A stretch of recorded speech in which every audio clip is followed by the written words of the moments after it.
Why do you exist? But what does science actually say? Science doesn't actually say anything at all. Science is a discipline of study. Scientists do science, they study, they observe, they record, and they give their opinions. And their opinions are called science. But what science has become is something you must believe, and if you don't believe it, there's something wrong with you. And what science actually has become is scientism. It has become a religion. And if you don't believe it, well, you're out. You're no longer taken seriously, because it is the religion of truth. In fact, a lot of scientists would say the only way you can know truth is through scientific observation and the scientific method. Without that, truth cannot be known. But the interesting thing about this statement is you cannot prove this statement with the scientific method, with the observation and experimentation method. It doesn't work. Therefore, we can see that this claim that the only way to understand truth or to know truth is through the scientific method is false. The statement breaks down itself. It is self-defeating, and it doesn't work. So the only way to know truth is not through science. There's a different way to know truth. And when it comes to meaning, the problem is our scientific belief system says that in the beginning there was nothing, there was nowhere, at no time, because there was absolutely nothing. It exploded, according to Krauss? I think it's Krauss. Anyway, one of these guys. The absolutely nothing in no place at no time exploded, and shortly after that it had a massive expansion, and then it stopped expanding, and here we are today. And it is a religion, and it is a false religion, and it's got a false prophet. His name is Darwin. He was one of the bigger ones, but you also have more false prophets who stand up and proclaim that the only rational way of thinking is an evolutionary way of thinking.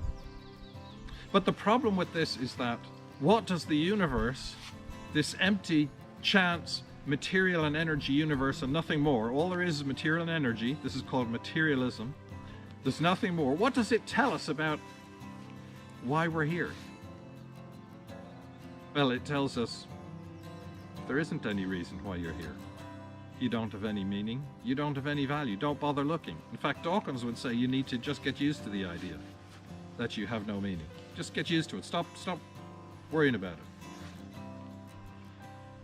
And that is the problem. And the reason our world is in such a catastrophic state and evil things happen on the level that they do, the reason for Hitler and Stalin and what's happening in China and further around the world is because of this religion, this materialist religion of nothing became everything by chance, and you have no meaning, you have no value. Therefore, anything can happen to you. It doesn't really matter. You don't matter. If God is there, if there is an infinite personal creator God, then life has meaning. If this infinite personal creator God has spoken and communicated with us, which he has, life has meaning, real, deep meaning. And the question, what's life all about, gets answered in him. And not only has he communicated to us with words which have been written down in a technology, people say, oh, it's just an old book. Hey, we all use books every day. It's a technology we still use. I just bought a book yesterday. We use books all the time. Don't write off a book because you don't like what might be in it. You probably never read it anyway. And those of you who have read the book realize this is where we get meaning from. This is what life is all about. I look here at this scene that you can't see, because maybe I'll show you later. But it's beautiful. Where does beauty come from? Well, a creator who likes beauty. But this creator's not just spoken, he's been here.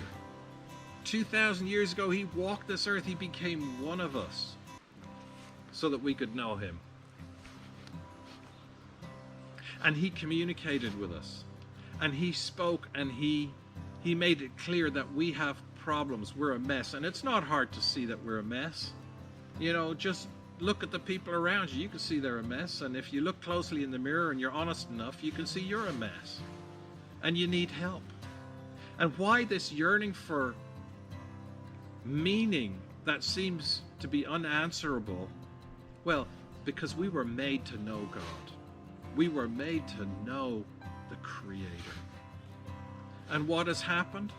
There's been a separation between us and our Creator. And that separation is caused by our rebellion. Because we want to do what we want to do, and we don't want God or anyone else telling us what to do. We want to be the boss.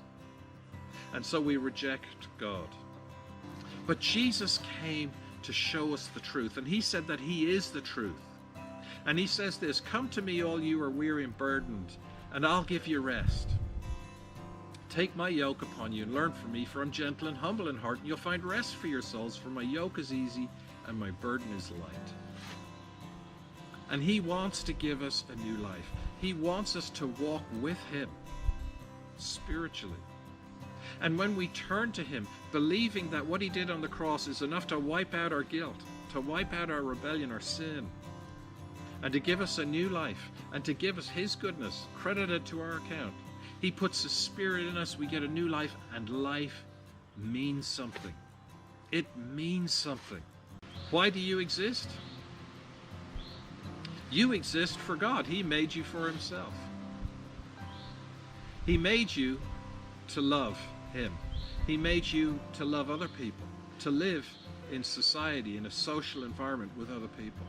If you want to know the truth, you've got to come to Jesus. He said, "I am the way, the truth, and the life, and no one comes to the Father except through me." The only way to know the Creator is through Jesus Christ, the one who died for your sin and who was raised from the dead. His tomb is empty. He is alive. He's broken the power of death. Death is not the end. If it was, he couldn't have come back. Death is not the end. He lives, and he wants to give you new life. One day we're all going to die. But where are you going to spend eternity? If you turn to Jesus as your King, not religion, not this church, that church, or the other church, but Jesus, you will have eternal life. He says, "Whoever believes in me has eternal life." Whoever believes in him has eternal life, but whoever rejects the Son will not see life, for God's wrath remains on him. Will you turn to Jesus?